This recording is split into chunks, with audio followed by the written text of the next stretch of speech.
এটা হইলো বাংলার পণ্ডিত, বাউল জগতে পণ্ডিত, আর পশুর মধ্যে হিয়াল হইল পণ্ডিত। যেন তেন ব্যাপার না, কিন্তু পণ্ডিত। আপা আমি হলাম সহজ সরল মানুষ, আপনি আমার না বুঝাই হিয়ালের লগে মিলাইয়া পণ্ডিত বানাই লাইছে। কিন্তু আলো আপার সাথে গান গাইতে হইলে পালা আগেই লাগিয়া থাকে। আচ্ছা কি দরকার এই ঝামেলাগুলি করা? কয় শাহ আলম ভাই খুব পণ্ডিত, আর পণ্ডিত হলো হিয়াল। আমারে অপমান করতে যা যা লাগে সব বাড়ির থেকে মুখস্থ করে আহে। আমি পণ্ডিত টণ্ডিত না, এটা আপনি আমারে কইয়া লজ্জা দিয়েন না। তবে আমি একটা জিনিস জানি, জেনে আপনি আমার কথাগুলি সব সময় সঠিকভাবে বুঝেন না। এক চেয়ারম্যান এক বুড়ি বেটি দিছে দাওয়াত দিয়া, তো বুড়ির জীবনের শেষ ইচ্ছা চেয়ারম্যানরে একক তো খাওয়াইয়া মরব।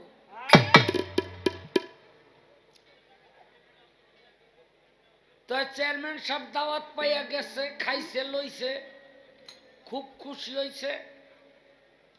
এমন দেহে বুড়ি একলা,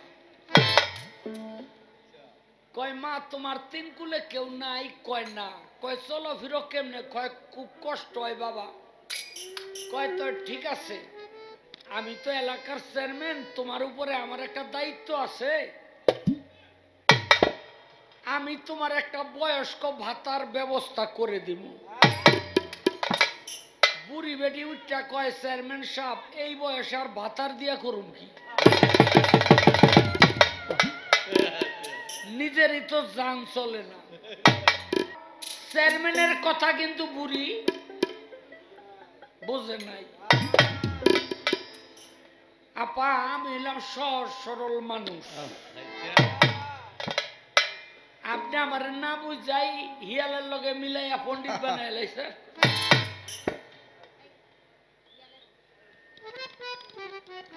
বুঝলেন নি?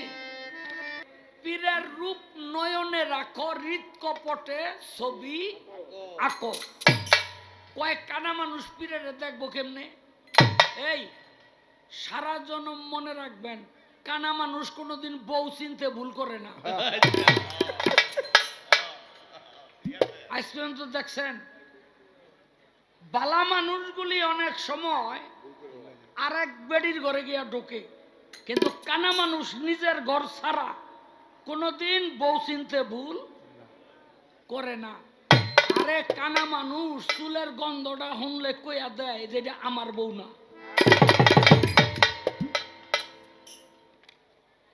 আসলে কানা কারা? যারা জ্ঞানন্দ। যারা জ্ঞানন্দ তারা হইল কানা। আরে কি কয় আপনি? জাগো চৌক আছে, হ্যাঁ গো ভালো কইতাছে, জাগো চৌক আছে এখনো গুরু ধরে নাই, এগুলি তো বড় কানা। হাতের সামনে জান্নাত রাইখা আল্লাহ রাসূল রাইখা ডাইনে বাই ঘুরতাছে, অগসে বড় কানার আসেনি। এখন ব্যথিত হইলাম কেন? তিনি বললেন যে আমার ধরা লাগে না, নিজেই আইসা ধরা খায়। তো আপনার বয়স এখন কি ওই মন মানসিকতার মধ্যে আছে?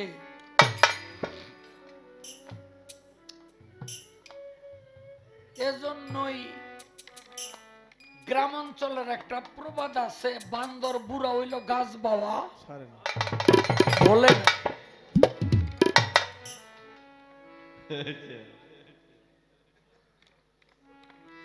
এগুলো তো অনেক আগে শেষ করে আইছি, অনেক আগে।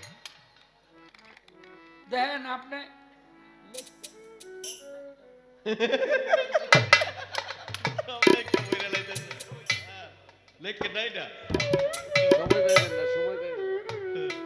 আপনি এখন গুরুমা, আপনি এলে এখন গুরুমা। আবুল ভাই আবার লেখে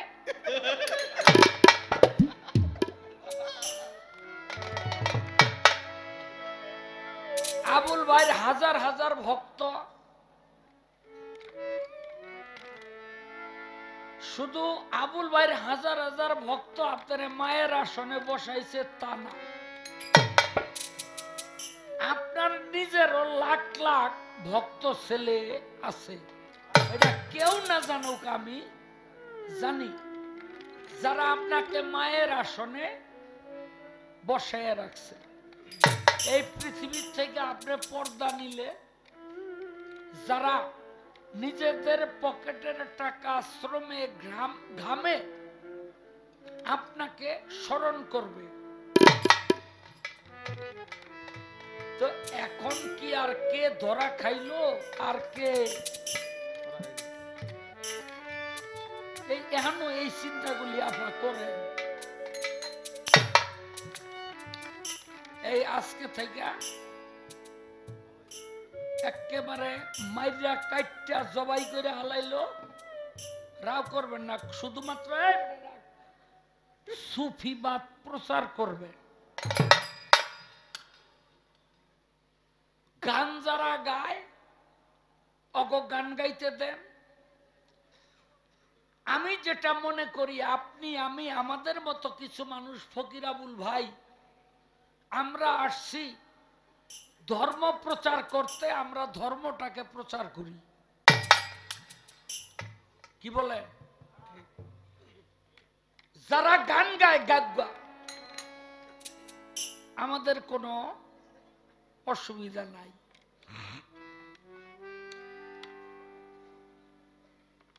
যেই তিনটি প্রশ্ন তিনি আমাকে করেছেন অত্যন্ত মূল্যবান, তার একটি হলো মা ফাতেমার মাজার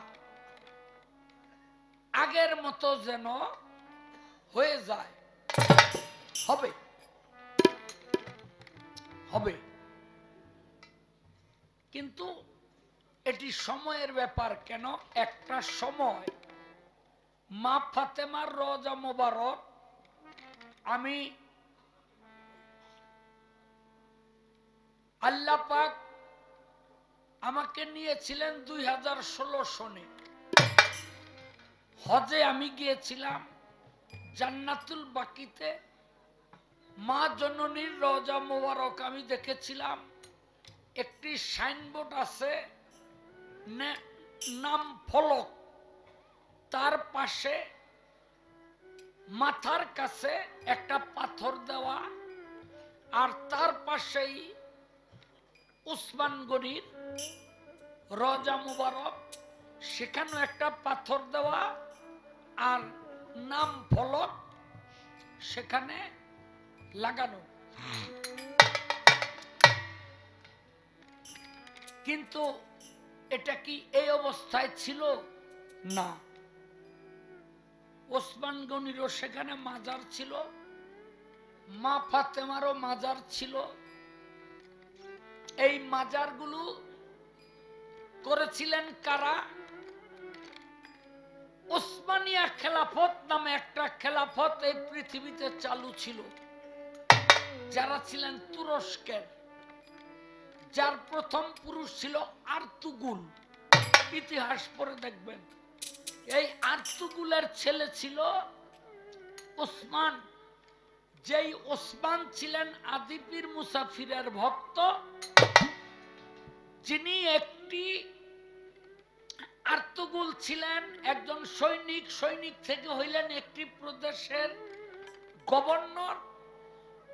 তার মৃত্যুর পর তার ছেলে ওসমান হইল গভর্নর। তিনি স্বপ্নে দেখলেন, রসুলের নির্দেশ দিলেন, আল্লাহর রসুলকে স্বপ্নের ব্যাখ্যা ছিল এই, তোমাকে দিয়ে সারা আরব জাহানের মধ্যে সত্যিকার অর্থের দিন ইসলাম প্রতিষ্ঠিত হবে।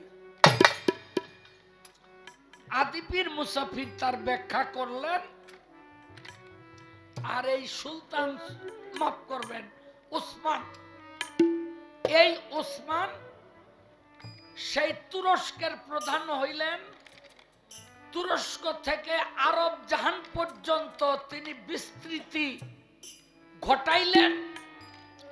তারা সর্বমোট 650 বছর এই আরব জাহান শাসন করছে।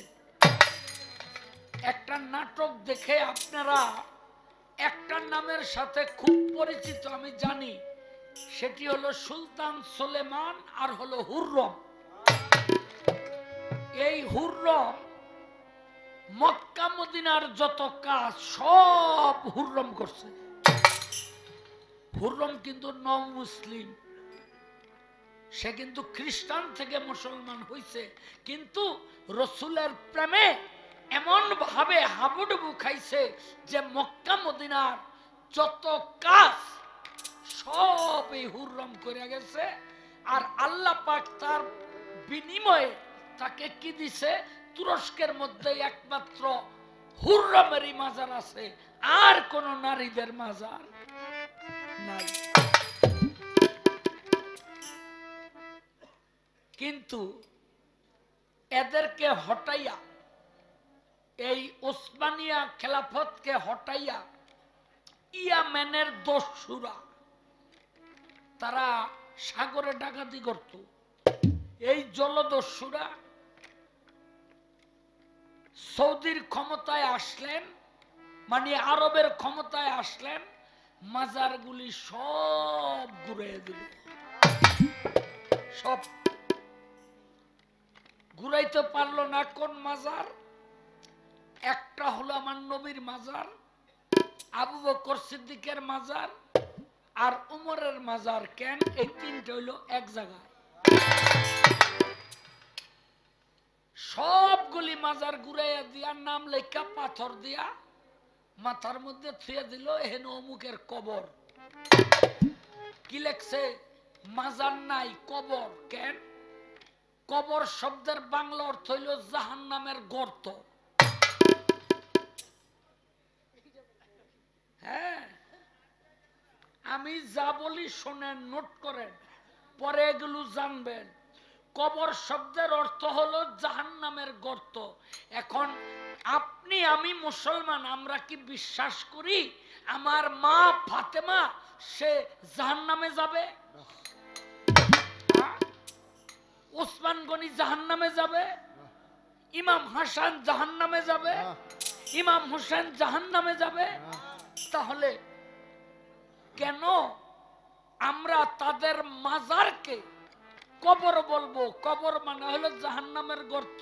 এখানে তোমার রাইখা গেলাম, আল্লাহ যদি দয়া করে তোমার জান্নাতে নেয় যাইও, নাইলে তোমার যা কাম কাজ স্বভাব চরিত্র তোমার জাহান্নামের গর্তেই থাকার উপযুক্ত, তোমার রাইখা গেলাম।